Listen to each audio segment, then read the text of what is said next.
right, I am here with... Jette Kernion. I write for Slackerwood and for Cinematical. So first off, tell us a little bit about Slackerwood, what the focus is and who writes for it. Slackerwood is a site that I started, I believe, 3 years ago. In fact, this week, because the domain just came up for renewal. And it's all about Austin film, the whole Austin film community. We kind of expand a little if we like something that is at a festival and really isn't about Austin, but we do reviews, features, just about anything, really. So obviously South by is full of great stuff to see. How do you personally decide what it is you're going to see? You know, I have this wonderful schedule that I made. It's a thing of beauty, and if push comes to shove, it's going to be whatever. Somebody on the street's going to stop and say, "Have you seen Medicine for Melancholy yet?" No, don't go to that other thing, go. And I'm going to go.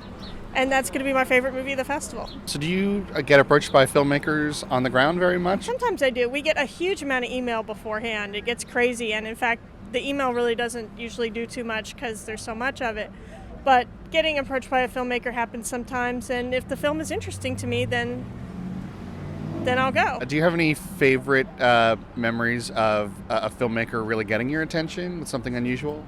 You know, actually, a few years ago, I had a filmmaker email me personally. He didn't really know me, but I think he sent every media person a really personal email. It turned out it's because he was media and knew what to do. And that was very attention-getting until I found out he did it for everybody else. I still thought it was pretty cool, though. You published a series of South by Southwest survival tips this year. Yes. Why don't you rattle off maybe 2 or 3 survival tips that are like super important and personal to you? Well, if Jen Brown were here, who actually wrote the survival guide, she would tell you to bring toothpaste and deodorant because she's always worried about that. That's such a Jen thing.